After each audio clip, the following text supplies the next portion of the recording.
नमस्कार मित्रों, आपका स्वागत है कृष्णेन सर ऑफिशियल यूट्यूब चैनल में। आज हम हिंदी की क्लास 1 को डिस्कस करने जा रहे हैं, जिसके अंतर्गत हम हिंदी व्याकरण के वर्णमाला चैप्टर से आज स्टार्ट करेंगे। हिंदी के जो टीटी की हमारा एग्ज़ाम होता है, उसमें 30 क्वेश्चंस आते हैं हमारे।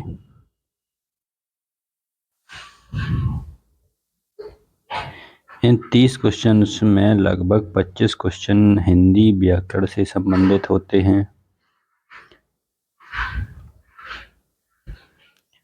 और 4 से 5 क्वेश्चन जो शेष रह जाते हैं वह हमारी हिंदी शिक्षा शास्त्र या हिंदी पेडागोजी से संबंधित होते हैं।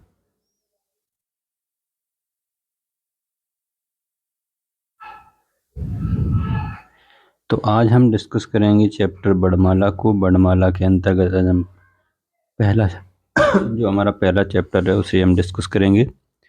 शुरू से ही स्टार्ट करेंगे। चैनल पर नए हो चैनल को सब्सक्राइब कर लीजिए, टेलीग्राम चैनल को ज्वाइन कर लीजिए। तो चलिए आज का वीडियो शुरू करते हैं। वर्णमाला चैप्टर का नाम है। तो सबसे पहले हम इसमें देखेंगे कि हिंदी जो हमारी भाषा है, इसमें कुल कितने अक्षर होते हैं, कुल कितने वर्ण होते हैं। कुल वर्ण हमारे होते हैं 52 या 52, जिसमें से स्वर जो हमारे होते हैं वह 11 स्वर होते हैं और जो अयोगवाह होते हैं वह 2 होते हैं। व्यंजनों की अगर हम संख्या देखें तो मूल रूप से व्यंजन 33 होते हैं, 33। और अगर इसमें हम संयुक्त व्यंजन जोड़ दें, संयुक्त व्यंजन अगर हम इसमें ऐड करें तो संयुक्त व्यंजन हमारे 4 होते हैं। और उत्क्षिप्त व्यंजन या द्विगुण व्यंजन जिसे हम कहते हैं, उत्क्षिप्त या द्विगुण व्यंजन, इनकी संख्या 2 होती है। अब हम इन्हें काउंट करते हैं, टोटल कितने हो गए। 1 2 3 3 3 6 6 4 10 10 2 12 की 2 हासिल 1 1 1 2 2 3 5। तो टोटल हमारे जो वर्ण हुए वह 52 हुए। तो कुल 11 स्वर, 2 अयोगवाह और 33 मूल व्यंजन, 4 संयुक्त व्यंजन और 2 उत्क्षिप्त या द्विगुण व्यंजन होते हैं।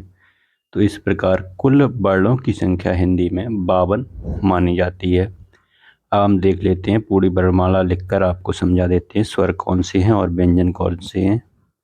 चलिए स्टार्ट करते हैं। आ, ह्रस्व आ और दीर्घ आ, ह्रस्व ई, दीर्घ ई, ह्रस्व उ, दीर्घ उ और री, ए, ऐ, ओ, औ। ये हमारे जो 11 हैं, 1 2 3 4 5 6 7 8 9 10 11, यह 11 हमारे स्वर कहलाते हैं। और जो शेष अंग तथा आहा होता है, इसे ही हम अयोगवाह कह देते हैं। इनके बारे में डिटेल में हम बाद में पढ़ेंगे। अंग और आहा, इन्हें हम अयोगवाह कह देते हैं। अब देखते हैं हम व्यंजन। व्यंजन का, खा, गा, घा, इंगा, चा, छा, जा, झा, इया, टा, ठा, डा, ढा, ड़ा, ता, था, दा, था, ना, पा, फा, बा, भा, मा। ये तो 5 के जो हमें टेबल के रूप में व्यंजन मिले, इन्हें हम वर्गीय व्यंजन भी कह देते हैं। वर्गीय या स्पर्श व्यंजन, वर्गीय या इन्हें स्पर्श व्यंजन भी कहते हैं। इनकी संख्या कुल 25 मानी जाती है। अब हम देख लेते हैं कि हमारे जो या, रा, ला, वा, शा, शा, शा, हा। जो यारा लावा होता है यह अंतस्थ व्यंजन कहलाते हैं, अंतस्थ व्यंजन, और ये ऊष्म व्यंजन कहलाते हैं। सा, सा, सा, हा हमारे ऊष्म व्यंजन कहलाते हैं। तो जो मूल व्यंजन होते हैं तो उनकी संख्या हो गई हमारी 25, 4 29, 29 और 4 33। तो मूल रूप से व्यंजनों की अगर संख्या बताई पूछी जाती है, क्वेश्चन पेपर में आता है, तो इसकी संख्या मूल रूप से व्यंजनों की होती है 33। ये क्वेश्चन बहुत इंपॉर्टेंट है, इसे देख लीजिए। 33 क्वेश्चन, 33 व्यंजन जो हमारे हैं मूल रूप से हिंदी भाषा में होते हैं। अब हम इसके बाद देखते हैं जो हमारे संयुक्त व्यंजन होते हैं। संयुक्त कौन कौन से व्यंजन होते हैं? देखिए, संयुक्त व्यंजन में छ, त्र, ज्ञ और ये श्रवण वाला स्रा होता है, ये हमारा संयुक्त व्यंजन कहलाता है। और हमने लास्ट में आपको बताया था कि उत्क्षिप्त व्यंजन, उत्क्षिप्त या द्विगुण व्यंजन, इनकी संख्या 2 होती है। ये होता है ड़ा, ड़ा और ढ़ा। ये दोनों हमारे उत्क्षिप्त व्यंजन या द्विगुण व्यंजन कहलाते हैं। तो इस प्रकार व्यंजनों की संख्या टोटल मूल रूप से 33 होती है, लेकिन इनमें अगर हम संयुक्त व्यंजन और उत्क्षिप्त व्यंजन दो जोड़ दें तो 33 + 6 39 हो जाती है। तो इतना याद रखिए कि कुल व्यंजन, कुल वर्णों की संख्या हिंदी में होती है 52। कुल वर्ण पूछा जाए तो 52। स्वरों की संख्या अगर पूछी जाए तो 11। और मूल रूप से जब व्यंजनों की संख्या क्वेश्चन में पूछी जाती है तो 33 मानी जाती है। लेकिन अगर हम इसमें संयुक्त व्यंजन और उत्क्षिप्त व्यंजन भी जोड़ दें तो इनकी संख्या 39 हो जाती है। ऑप्शन में आता है कि आ जाए कि निम्नलिखित में से व्यंजनों की संख्या बताई कितनी होती है। तो ऑप्शन हो 33, 39, 40, 38। तो हमेशा आपको 33 वाला ऑप्शन सही करना है, क्योंकि मूल रूप से जो व्यंजन होते हैं वह 33 ही माने जाते हैं। तो ये वर्णमाला के जो स्वर और व्यंजनों की हमने बात की। अब देख लेते हैं कि स्वर कहते किसे हैं। तो हम देखते हैं कि स्वर हम किसे कहते हैं, स्वर की परिभाषा क्या होती है। जो स्वर वर्ण होते हैं यहाँ हम लिख देते हैं मुख अवयवों से अबाध रूप से उच्चारित, अबाध रूप से उच्चारित वर्णों को स्वर कहते हैं। जो हमारे स्वर होते हैं मुख के अवयवों के बिना टकराव से, बिना अवरोध के मुख से बाहर उच्चारित हो जाते हैं, इन्हें हम स्वर कहते हैं। और जो व्यंजन होते हैं वह स्वरों की सहायता से बोले जाते हैं। व्यंजन इसमें देखिए लिखते हैं स्वरों की सहायता से बोले जाने वाले वर्ण व्यंजन कहलाते हैं। जो हमारे व्यंजन होते हैं वह स्वरों की सहायता से ही बोले जाते हैं। सामान्यतः सभी व्यंजनों को आ ध्वनि के साथ हम उच्चारित करते हैं। जैसे जो का है हमारा, इसमें का और आ, इस तरह से हम इसको उच्चारित करेंगे का। अब हम देख लेते हैं, हमने ये जाना कि स्वर क्या है, व्यंजन क्या है। अब हम देखते हैं कि वर्ण और अक्षर कभी पूछ लेता है कि वर्ण और अक्षर में क्या डिफरेंस होता है, क्या अंतर होता है। तो हम समझते हैं वर्ण और अक्षर। अक्षर का मतलब होता है जिसका क्षर ना हो, जिसका क्षर ना हो, अर्थात जिसे टुकड़ों में अन्य किसी टुकड़े में ना बांटा जा सके। जैसे पहले हम देखते हैं वर्ण आ, री, का, खा, गा, ज्ञा, ये सभी हमारे वर्ण होते हैं। सामान्यतः वर्ण और अक्षर को कुछ विद्वानों ने एक ही माना है, जबकि कुछ ने अलग अलग माना है। अब हम अक्षर देख लेते हैं कि अक्षर कैसे होते हैं। आ, ई, उ, री, यह हमारे स्वरों में जो अक्षर हो गए 4 मूल रूप से होते हैं। और व्यंजनों को अगर हम अक्षर के रूप में लिखना चाहें तो हलंत के साथ लिखते हैं, जैसे का, खा, गा, ज्ञा।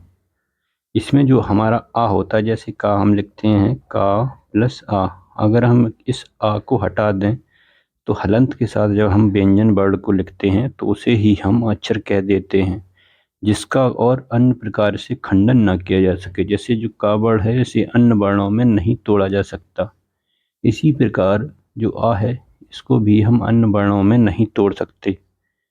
लेकिन जो बड़ा आ है, दीर्घ आ है, इसे आ प्लस आ बड़े 2 छोटे आ में तोड़ सकते हैं, इसलिए हम इसे अक्षर नहीं कहते, जबकि इसे हम वर्ण कहते हैं। कुछ विद्वानों ने वर्ण और अक्षर को एक ही माना है, कुछ ने वर्ण और अक्षरों को अलग अलग माना है। तो यह था वर्ण और अक्षर।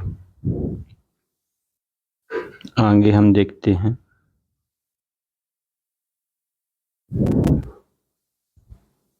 कुछ महत्वपूर्ण जानकारी है, कुछ महत्वपूर्ण तथ्य हैं, उनको भी आपके साथ हम डिस्कस करते हैं। जैसे जो हमारा री वर्ड है, ऋषि वाला,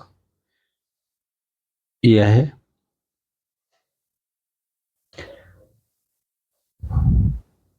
अर्ध स्वर यह कहलाता है, क्योंकि इसकी मात्रा होती है इसलिए इसे हम स्वर कहते हैं। लेकिन इसका जो उच्चारण होता है वह री के समान होता है। रा पे जब हम छोटी की मात्रा लगाते हैं री, इसके समान इसका उच्चारण होता है, इसलिए हम इसे अर्ध स्वर भी कह देते हैं। अगला जो तथ्य है वह देखिए कि कुल मात्राएं कितनी होती हैं हिंदी भाषा में। हिंदी वर्णमाला में कुल मात्राएं कितनी होती हैं, तो कुल मात्राएं होती हैं 10। कौन कौन सी होती हैं अभी आपको बता रहे हैं। आ,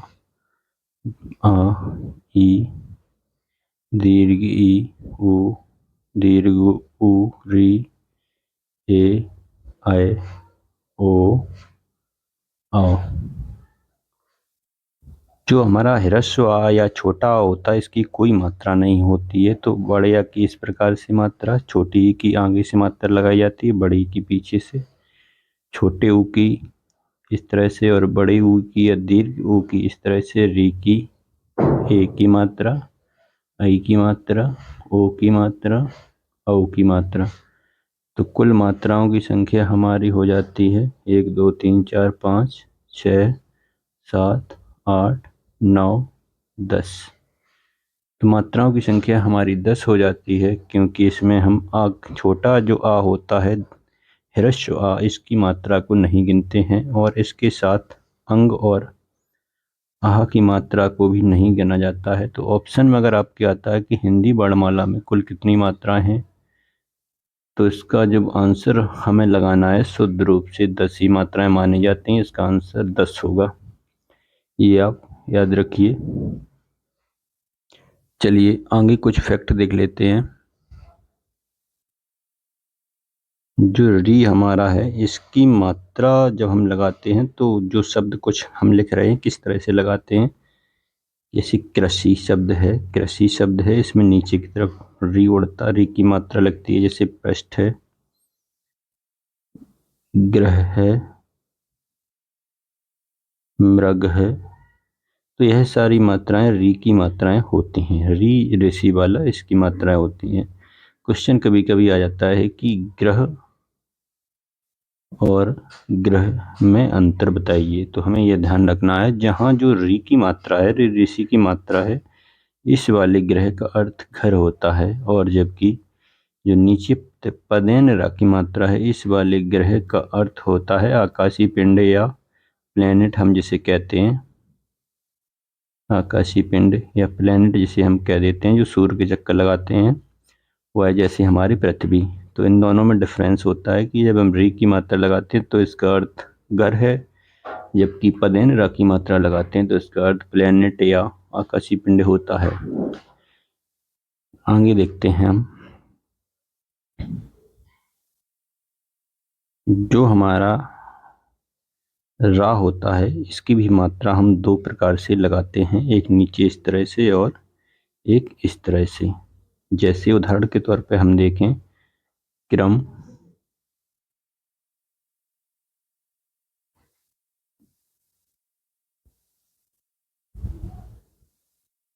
ग्रह, व्रत आदि, और नीचे देखें ट्रक, ड्रम, ट्रैक्टर। इन दोनों ही मात्राओं को हम पदेन रा की मात्रा बोलते हैं, पदेन रा। इनको दो प्रकार से लगाते हैं, जहां खड़ी पाई नहीं होती है, जहां खड़ी पाई नहीं होती है वहां पर हम इस प्रकार से मात्रा लगाते हैं। खड़ी पाई का मतलब है जैसे जो हमारा का वर्ण है, इसी जब हम तोड़ते हैं तो ऊपर वाले इसको शिरोरेखा कहते हैं, ऊपर वाली लाइन को, जो बीच से लाइन होती है इसे खड़ी पाई कहते हैं, और इसे हम मूल वर्ण कह देते हैं। तो ऊपर वाली लाइन है इसे हम बोलते हैं शिरोरेखा, और जो खड़ी लाइन होती है इसे बोलते हैं हम खड़ी पाई, और जो शेष बचता है उसे बोल देते हैं मूल वर्ण। तो जो बिना खड़ी पाई वाले वर्ण होते हैं, उन वर्णों के साथ हम इस प्रकार से मात्रा लगाते हैं, शेष के साथ इस तरह से मात्रा लगा देते हैं। जो इसे हम पदेन रा की मात्रा भी बोलते हैं। रा की मात्रा एक और तरीके से लगाई जाती है, जैसे कर्म,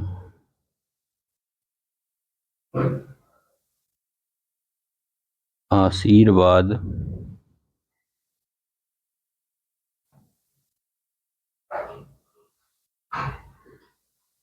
धर्म। इसको हम रा रेफ की मात्रा बोलते हैं।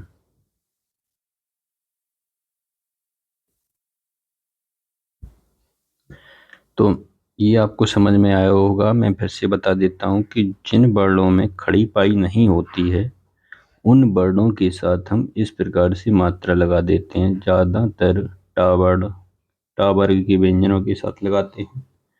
जो और शेष जो वर्ण होते हैं जिनमें खड़ी पाई होती है, उनमें इस प्रकार से मात्रा हम लगा देते हैं। ये दोनों मात्राएं पदेन रा की होती हैं, जबकि ऊपर की तरफ जो मात्रा उड़ती है, इस प्रकार से जो मात्रा उड़ती है, उसे हम रा रेफ की मात्रा बोल देते हैं। तो उम्मीद है आपको रा की मात्राएं समझ में आ गई होंगी और ऋषि की मात्रा भी समझ में आ गई होगी। आगे देखते हैं।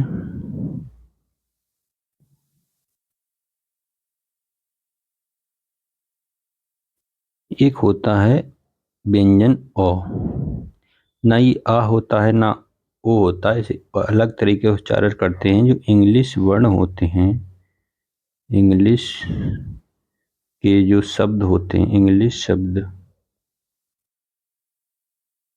के उच्चारण में जहाँ ओ आता है, शुरुआत में जहाँ ओ आता है, ओ के लिए हम ओ का प्रयोग करते हैं। इसे हम आगत स्वर या विदेशी स्वर या ग्रहित स्वर भी कहते हैं। इसे हम आगत स्वर, विदेशी स्वर या ग्रहित स्वर भी कह देते हैं। जैसे अंग्रेजी का एक शब्द है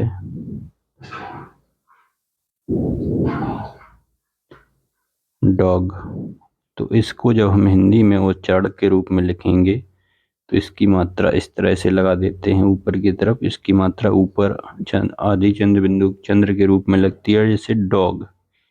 या अगर हम लिखें ऑफिस,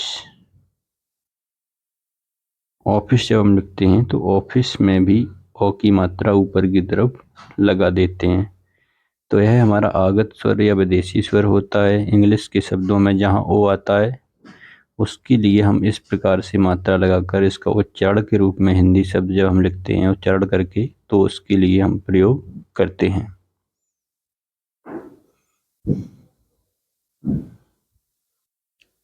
आगे हम देखते हैं कि चंद्र बिंदु का प्रयोग कहाँ और कैसे किया जाता है। चंद्र बिंदु जो हमारी होती है उसका प्रयोग केवल हिंदी भाषा में ही किया जाता है। चंद्र बिंदु के प्रयोग के जो शब्द हैं कुछ मैं लिख के बता रहा हूँ, जैसे गांव, सांप, आंख आदि। जो हमारा चंद्र बिंदु होता है उसका प्रयोग वहीं करते हैं जहाँ शिरोरेखा पर, जहाँ शिरोरेखा ऊपर वाली ये वाली रेखा होती है, कोई मात्रा नहीं होती है। जहाँ शिरोरेखा पर कोई मात्रा ऊपर की तरफ ना लगी हो, जैसे ए आई ओ औ आदि की मात्राएं होती हैं ऊपर ना लगी हों, तब हम चंद्र बिंदु का प्रयोग करते हैं। चंद्र बिंदु जो हमारा होता है इसका जो उच्चारण स्थान होता है वह नासिका और मुंह दोनों के माध्यम से होता है, इसलिए हम चंद्र बिंदु को अनुनासिक भी कह देते हैं। अनुनासिक। इसका उच्चारण मुंह प्लस नाक दोनों की सहायता से होता है।